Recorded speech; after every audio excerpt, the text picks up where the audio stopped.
Welcome, everybody. I want to talk about artificial intelligence. I've been working with this for quite a while, and not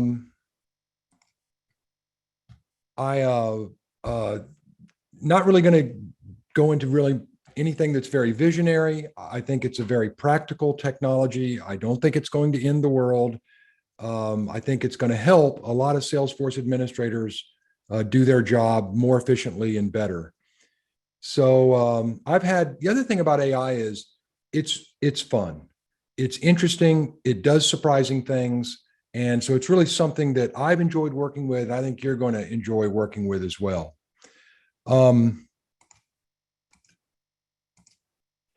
Okay, so let's get started. So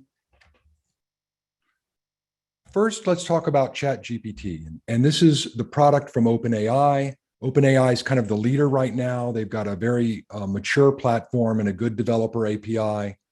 That's what we've been using. And it's been moving quickly. GPT-2 was in 2019. And then you saw GPT-3 and 3.5, which were substantially better. And they've very recently released GPT-4, which is apparently 10 times smarter. It can do things like pass the bar exam. So it's really happening quickly, and there's been a real record of innovation here. So one issue that people don't talk about very much, but I think is a really important issue, is this idea of token limits. And so the token limits are, a token is like a character, or it's like a word. Just assume it's like a letter. Maybe a word is a couple of tokens, that type of thing. And it's really profoundly important. And as the token limits have been going up from 2K to about 32K with the latest GPT-4, but the reason that you can't kind of expect them to go up forever and indefinitely is that this is really a measurement of the input pins of the neural net. So, if you have so many tokens, that's how many tokens you can feed to the neural net, and you can't feed any more. So it's expensive and difficult to raise this token limit. And the reason that it matters is your request and your response really depend on that token limit. They have to fit inside of it. And if they don't, then you can't get the request and you can't, see the full response.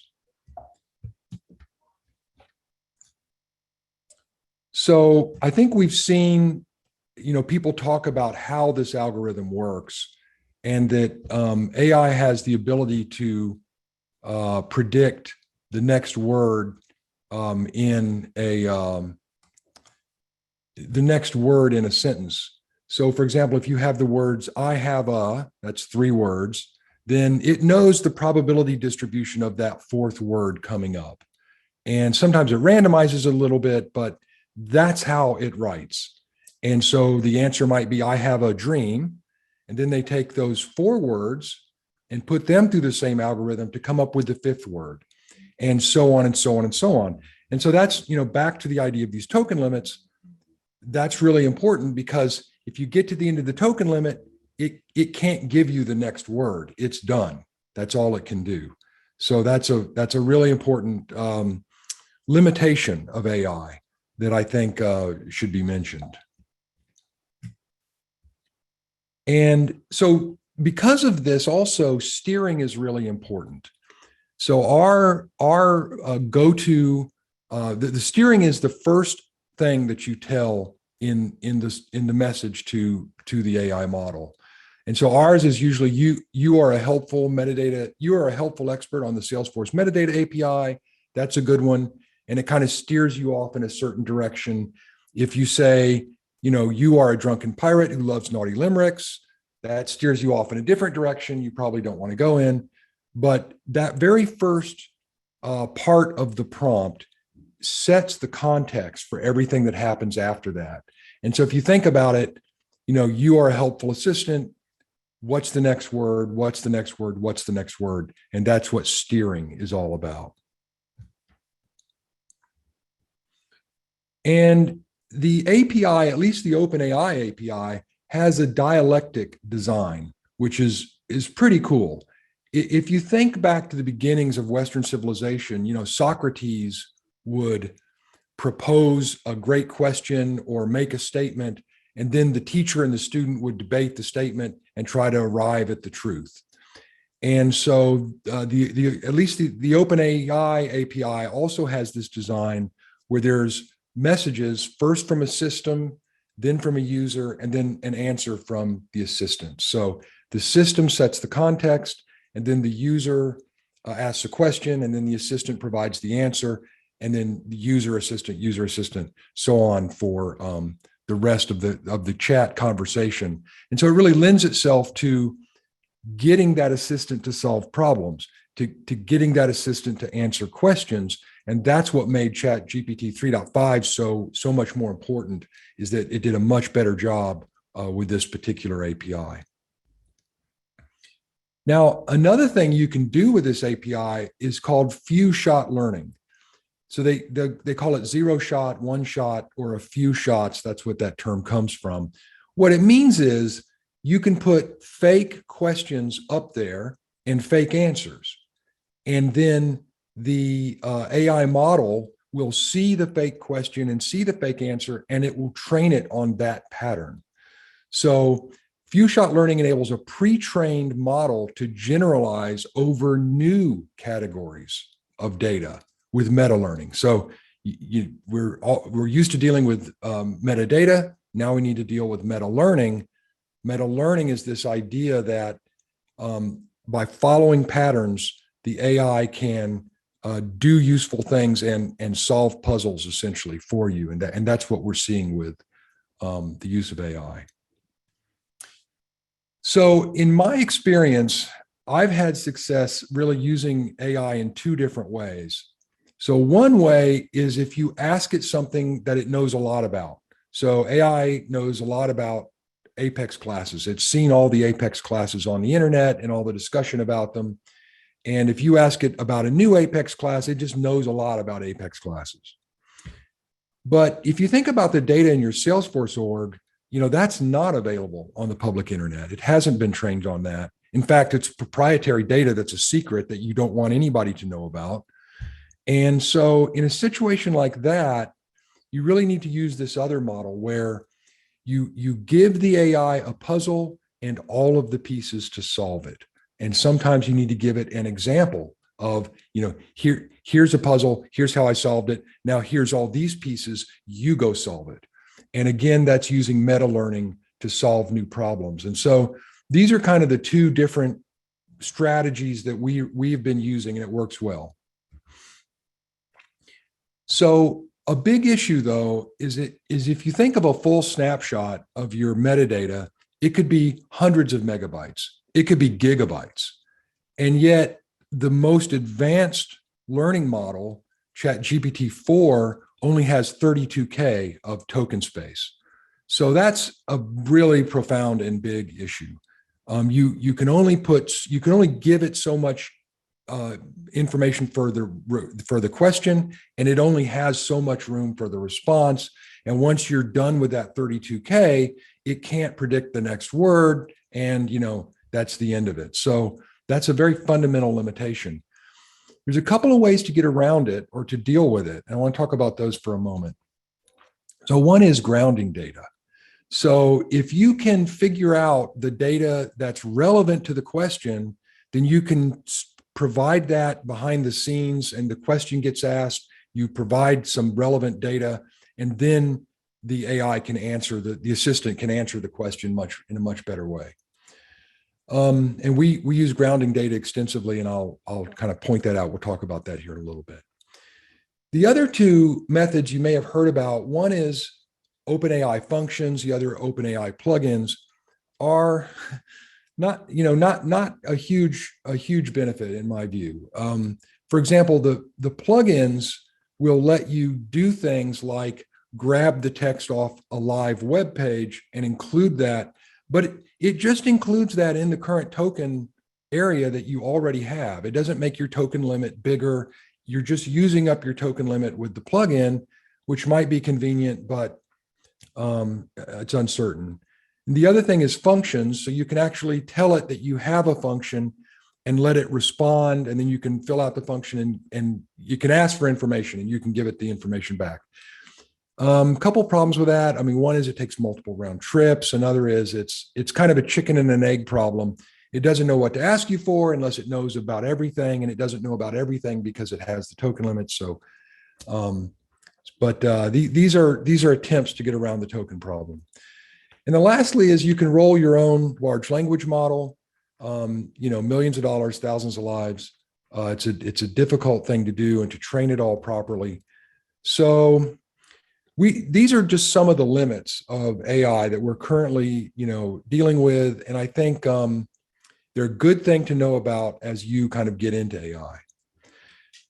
So today we're using AI in 3 different parts of our product, and we have 2 more substantial uses of AI that are coming out really soon.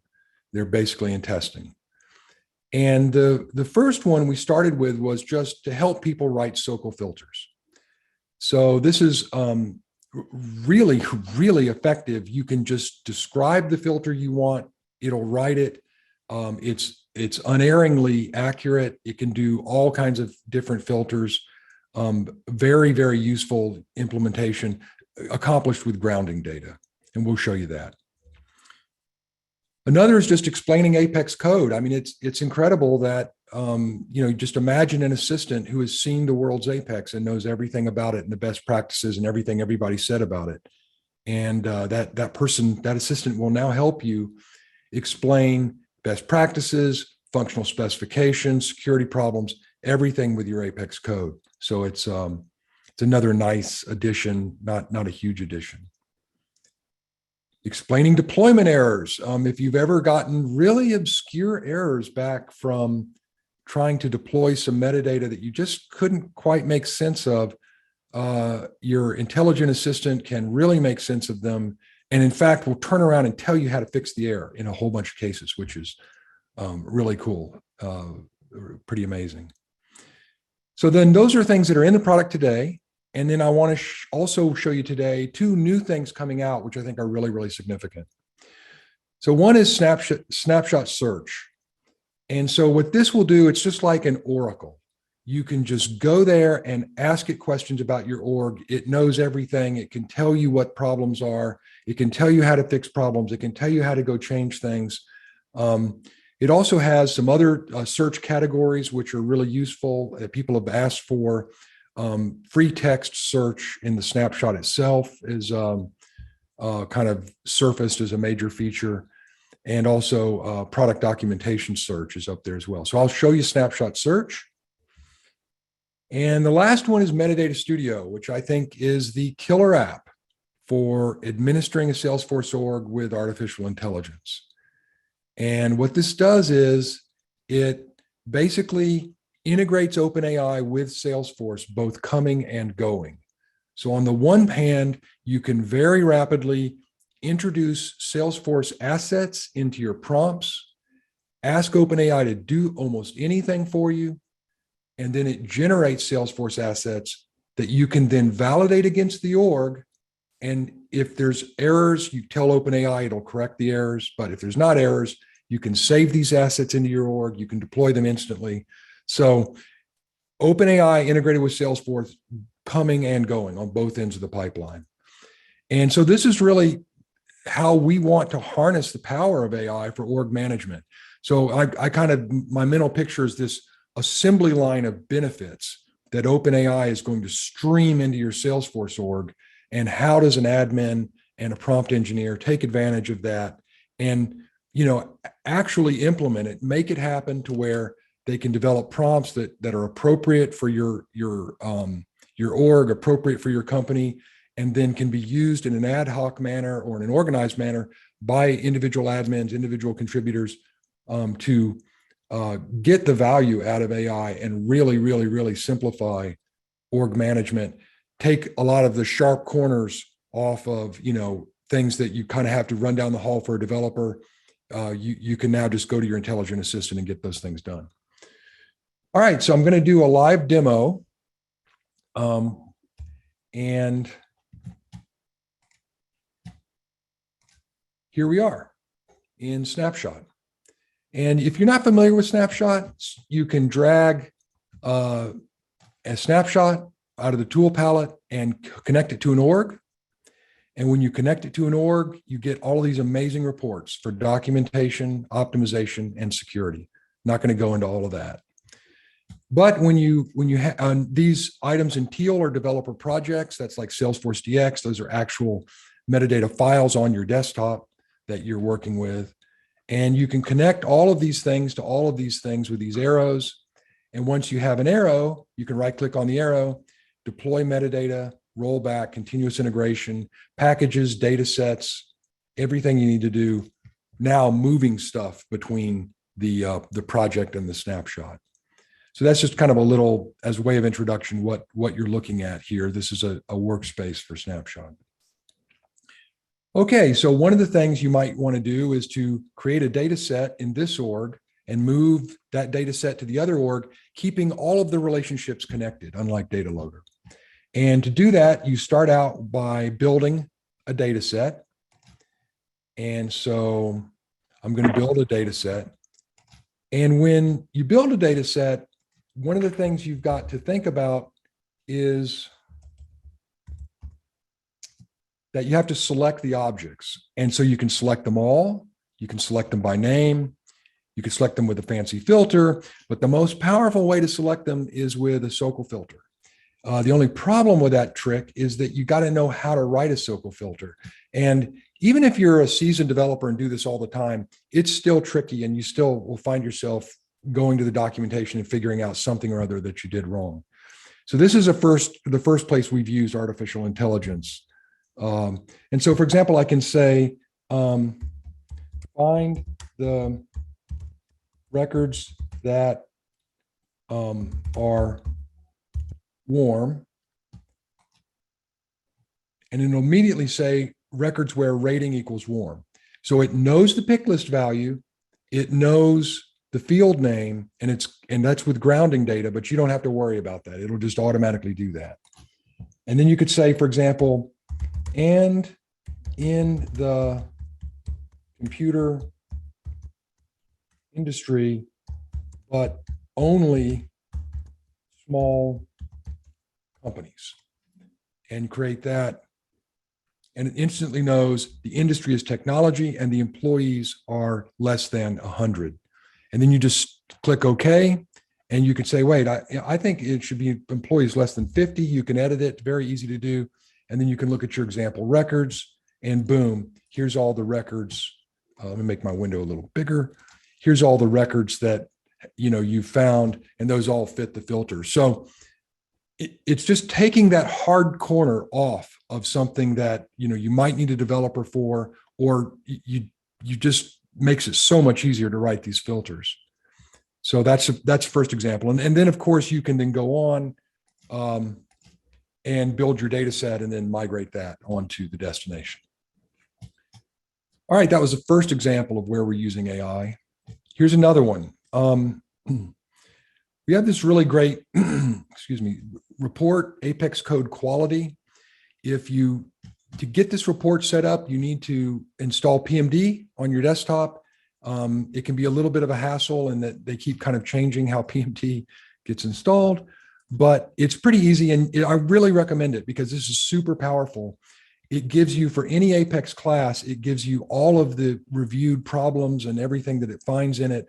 As a matter of fact, you can just go to the display report and get all of your Apex classes reviewed with all of the best practices. You can export that in a bunch of ways. We've also got dashboards. So it's a really nice way to review your Apex. But now you can also use AI. And so anytime you've got an Apex class selected, you can choose Explain Apex Class. And it'll let you, for example, look at the functional spec. So, for example, explain the functional spec for this Apex class, including integrations, purpose, and everything. And you can do that.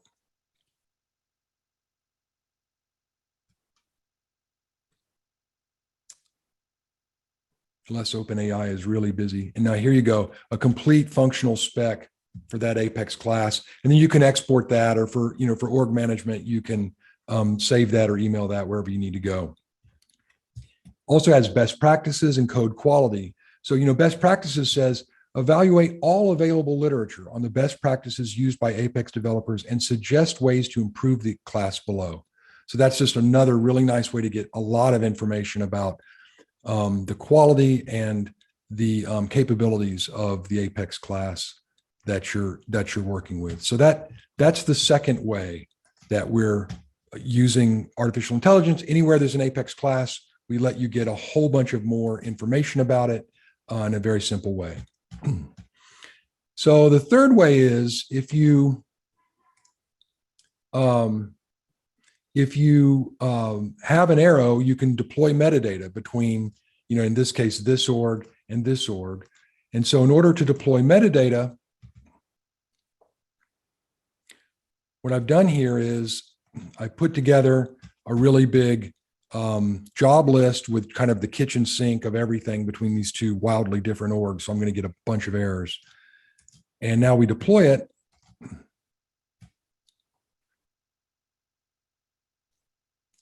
And the metadata API gives us, actually the error messages have been getting a little bit better, but some of them are just beyond obscure. And so you can go over here to the errors and right click them and say, explain the error messages. And what this will do is let you select any error message. So for example, here's an error message for custom applications. Let's explain it. And boom, it not only explains the error, it tells me how to fix it. And so the other thing is I can say, what is an application name, space, or, whatever other follow-on questions I want to ask. And then that question gets asked in the context of the conversation that I've already got started with the intelligent assistant. And so this is what I was showing you back in the beginning slides. It's the user asks a question, the assistant provides an answer, back and forth, that dialectic. And so now you can do that in the context of these error messages. And I use this a lot. It's very helpful. And also we do the same thing with Stack Exchange and Google.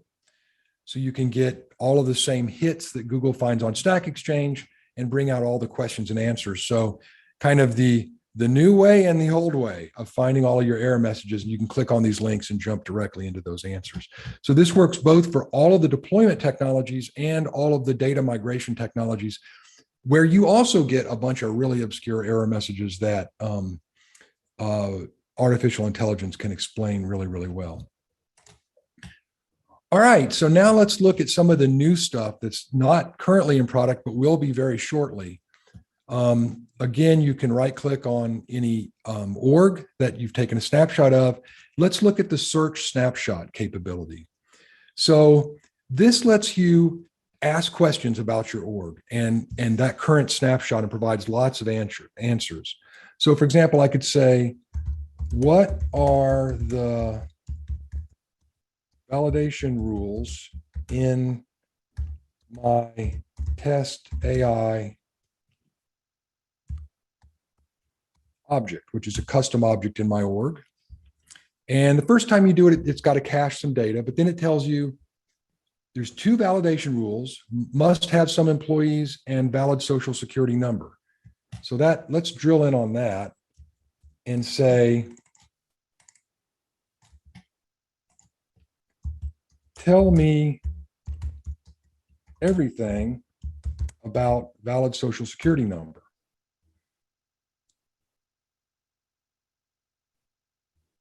And boom, it gives you a deep dive on everything it can think of about that. And now I can come back and say, how do I change that validation rule, and hit return? And since it's in the context, it now knows everything. It knows the object, it knows the rule, it knows the setup menu, and it's going to take you through step by step how to go deal with all of those questions. So it's kind of like, I think of it like it's like an Oracle. It just will answer any questions about your org, and we're intelligently providing grounding data on the back end so that it has the puzzle and all of the pieces and can answer the questions. So the other thing that's going on here is we have free text search on your snapshot org, which is super useful, as it was a little buried in the product. So for example, here's that field that I was just looking at, and you can now find that, you can export that, make changes to that, whatever. But you can also do things like this. You could just say, where is Bill at Metazoa in that org? And boom, it'll find every place that my email address is in the org, whether it's in a comment, whether it's in an Apex class, whether it's in element value, anywhere. So that's just super useful. And actually you can use the findings from this. You can go back and put that in the first tab and get more intelligent information about those assets. Last thing is just the ability to do search on product documentation from Salesforce, from Stack Exchange, and from Metazoa. And so what you can do is say something like technical debt. You'll get a whole bunch of hits. You know, here's technical debt center from Metazoa. Here's how to tackle technical debt from Salesforce, and on and on and on. And you can control with all of this which websites and, you know, what is the search domain, either the custom objects or the metadata types or the websites that, you know, you really want to include in the search. So that's the new search snapshot capability. It's just a general way to find things in product, in your snapshot, and in the universe of best practices available to your intelligent assistant. And so here's the last thing, which is a pretty exciting, I think, implementation for AI. It's not quite in testing yet, so you got a few rough edges, but Metadata Studio. And when you first open it, it will have hundreds of default prompts down the left-hand side. We're not quite there yet. And it's very easy to use. So for example, you could say, create an Apex test class, submit the prompt, choose your class,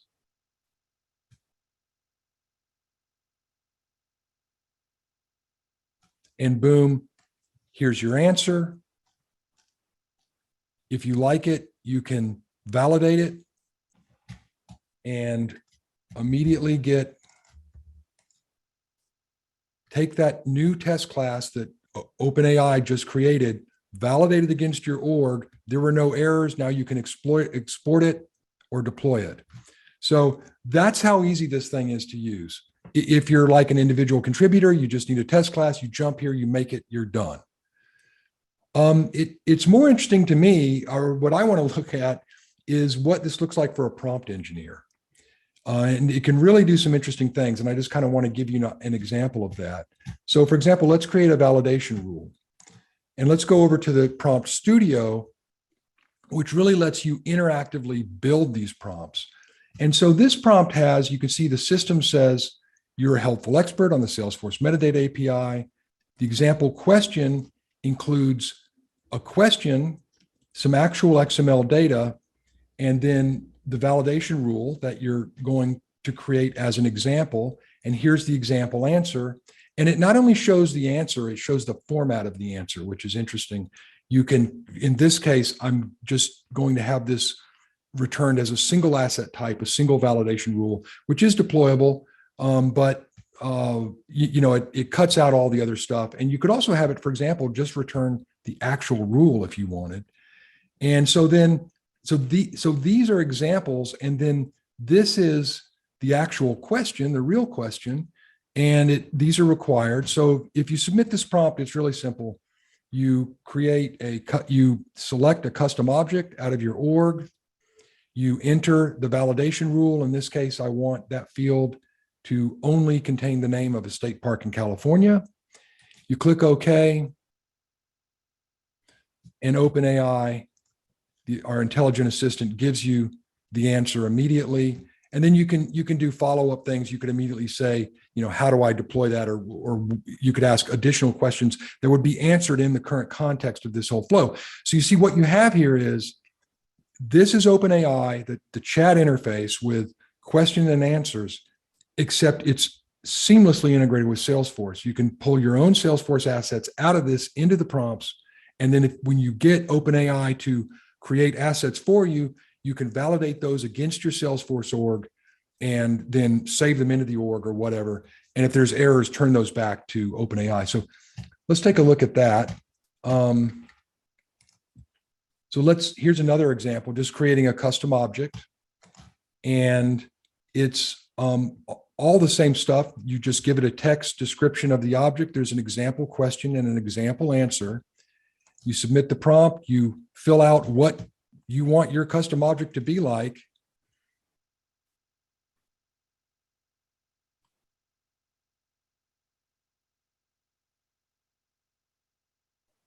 And boom, your helpful assistant gives you the answer that will validate. So I want to show you though that exact same thing a little differently. So let me show you this where let's get rid of the example question and the example answer. So now we're just going to ask it cold to give us a custom object. So we really didn't provide it any examples of how how custom objects are configured in our org, anything like that. And so now let's submit the prompt. And this is not really a hallucination, but you get the idea. I can already see some problems. Full name should not be included in the custom object. That's from Salesforce documentation. So OpenAI is trying to do this correctly, but not quite succeeding. And so if we validate it,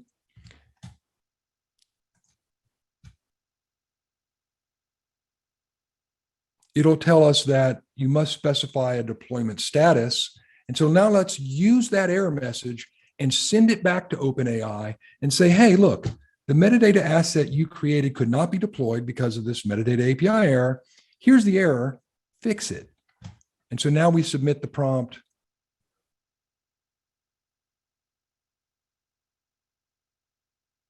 And boom, here's our assistant's answer. And it says, apologies for the oversight. Here's the corrected XML.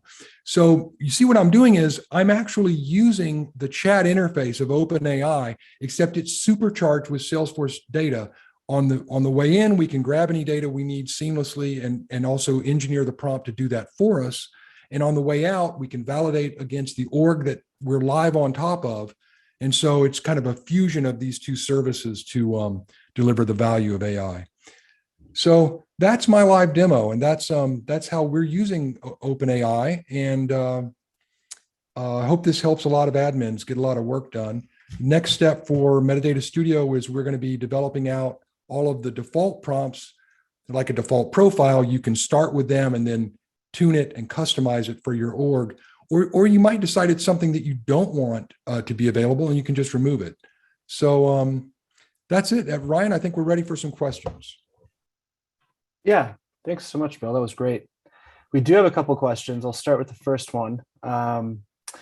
If the Apex is from a managed package and hidden, can I assume that this feature would not work in that instance? You can assume this feature would not work in that instance. Okay, perfect. And then can you use it to build reports? Yes.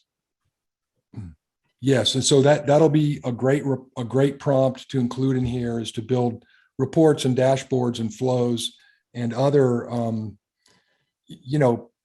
potentially difficult objects to build. And actually, I think AI is also it really raises some questions about clicks instead of code. I mean, if you can just write a description of what you want to do and have it built immediately, it's kind of game changing. So yeah, so definitely this works great with flows and reports and other stuff like that. Awesome. Vernon Keenan would like to be quoted as, Bill, congratulations on a jaw-dropping demo. This seems to be the best AI integration for Salesforce I've seen so far. Wow, thanks, Vernon. Yeah, for those of you who don't know, which is probably nobody, Vernon is a famous consultant and analyst for Salesforce. His website is devops.net, and it's we've done some webinars together, and he's a super smart guy, and he's writing a lot about AI in Salesforce today. And so I really appreciate the comment. Yeah, thanks, Vernon. Yeah, we've got a few more.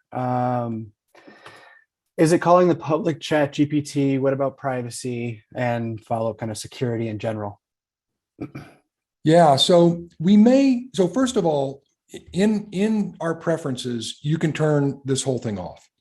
So there probably are people out there who are not comfortable with it yet or want to test it or whatever. You can turn it off. I've looked at it really, really carefully, and as you know, Snapshot is a very secure product. It's a zero trust environment. I mean, we don't have a cloud, we don't have a server. It's a client application, and OpenAI has, in their terms of use, said that they are not training the model on any of the data that comes in over the API. And so I believe them, because if they did, it would be very easy to find that out and it would be a disaster for them. So I don't think they're doing that.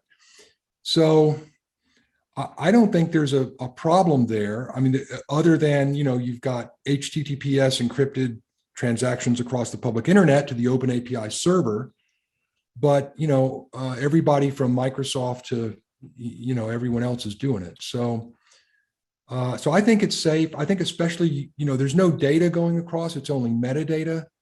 So it's kind of rarely is metadata going to be that sensitive. So they're not training on your data and they're returning these results directly back to you. I think it's safe. Perfect. There's sort of a follow-up, but I think this already answered it. Does any org data, metadata get retained by OpenAPI in any form when leveraging the API in Snapshot? So it sounds like it's a no. Yeah, that's a no. Yeah, because what would happen is you send them some data with my email address, and then later someone else says, tell me about Bill's email address, and it returns it, and then they're busted, and then it's not secure. So they're not doing that. There is some controversy over data that's available on the public internet that they're using to train their models. And people ask about that. It's like, well, they say the model hasn't been updated since 2021. Thinking and problem solving haven't changed since 2021. That's why. But all of this is very new. We're all getting used to it. And, please bring up any concerns or questions. I would love to, try to help or hear what they are. Perfect. Can it be used to explain flows? Yes. Yeah, it kicks butt at that, actually, and building flows. So an awesome prompt is explain this flow and put the description in the flow description field, or find all my flows that don't have a description and create the description and put it in there. That type of thing. Cool. When would this be available for use? Any day now. We're probably next week. Okay. This answers this. Is this available now? Can I use the SOQL query builder with my instance of version 8.82? Yes, you can. That thing is cool. Okay. Can this tool be used to help create or troubleshoot flows, or does the GUI nature of flow building present a challenge? That's been answered. It can build flows. So flows are just an XML structure that's a metadata asset. So it can totally build flows. I think flows are a little harder to describe than an Apex class, especially in graphical user, it does this, then it does that, then it does this. Apex works really well because I think OpenAI has seen so much, they've trained on so much Apex. Flows are a little bit more obscure. I mean, people aren't showing the metadata XML of their flows around and talking about it very much. I think the thing that I'm interested to see is our initial tests. So this is chat 3.5 with a 16K buffer. We're getting ready to move to 4.0 with a 32K buffer, which is supposed to be 10 times smarter. I think that's going to be really significant improvement. And I think it's going to bring most of metadata assets in the reach of construction. So we'll see. Cool. Is this a free upgrade for Snapshot customers? It is. And quite frankly, I'm kind of shocked at how expensive, some of the things Salesforce is proposing are. This is a consumer level public cloud service. It's really inexpensive. So we have no trouble paying everyone's OpenAI bill. GPT-4 is more expensive. I don't know. If it gets too expensive, you'll have to paste your token into your desktop application so that we can call your version of OpenAI, your account instead of our account. And some people may want to do that anyway. I may get that feedback that somebody says, we don't want to use your account because we're worried about something. So that's always a possibility, but it's not an expensive thing. Okay. And that answers this question. Do you use your own open API key? So it sounds like we do for now. We do. So hit me up if you don't like it, hit me up, but tell me why. I can't think of any. I don't think it knows any. It just means it sends the bill to us. I don't think it, there's no like accounts that are being segmented in any of this. Here's the deal. The entire transaction is in that token limit. If you look on the screen right now, all of those requests and questions and answers, that all has to fit in your token window. And then that's all it is. And then it gives you the answer. And then it returns that as text. And then when this thing's done, it's done. I mean, it's not storing anything. It just does the transaction and sends it back to you. So. Okay. A few more questions coming in. One of the hard issues to solve with using generative AI is hallucination. Could that be a problem sometimes in the use case with Snapshot? Yeah, and I think my last demo showed it. I didn't really give it enough information to create a custom object, and so it was kind of it was pulling things from previous versions of Salesforce and from the documentation errors from Salesforce, and just kind of including all of that. And so what we did was we deployed that thing live against the org, and it debugged it. And then it gave us the errors, told us what was wrong with it, sent that right back in a message, and then boom, we had the right error. So it is a problem. And, especially when you get into more philosophical things like, if you go to Snapshot search, you can ask questions like, tell me how to find unused fields and pick list values, and then what to do about it.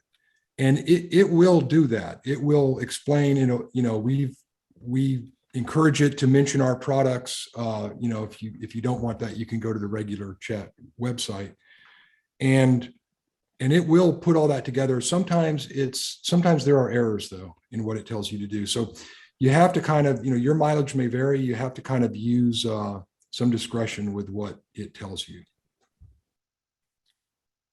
Okay, perfect.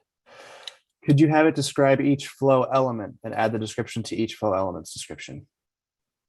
That's a great idea. We need like an exchange for the prompts. If you look at these prompts, it's an XML format where it merges what they do with what Salesforce has.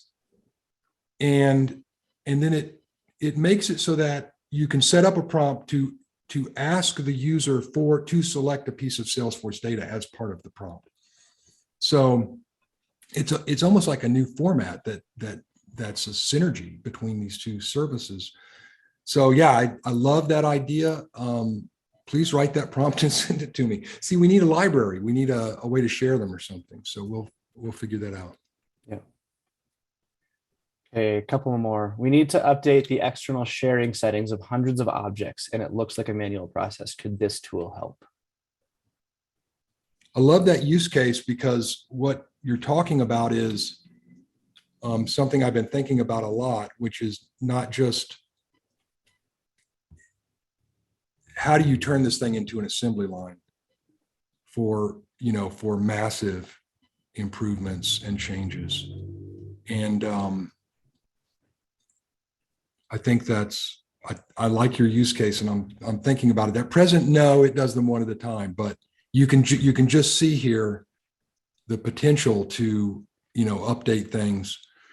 If you don't need AI, I'm not quite sure about your use case. Reach out if you would like. But if you don't need AI to do it, you can always just create a developer project and kind of do mass search and replace with the XML files. So that might be another way to do it. Perfect. Last one. Do you do any, I hope I say this right, anonymization? Anonymization. Yeah. We don't yet because it's just metadata. The only thing really in there is there's the odd email address or username. And so yeah, let me know. So hit me up if you think we need to do that.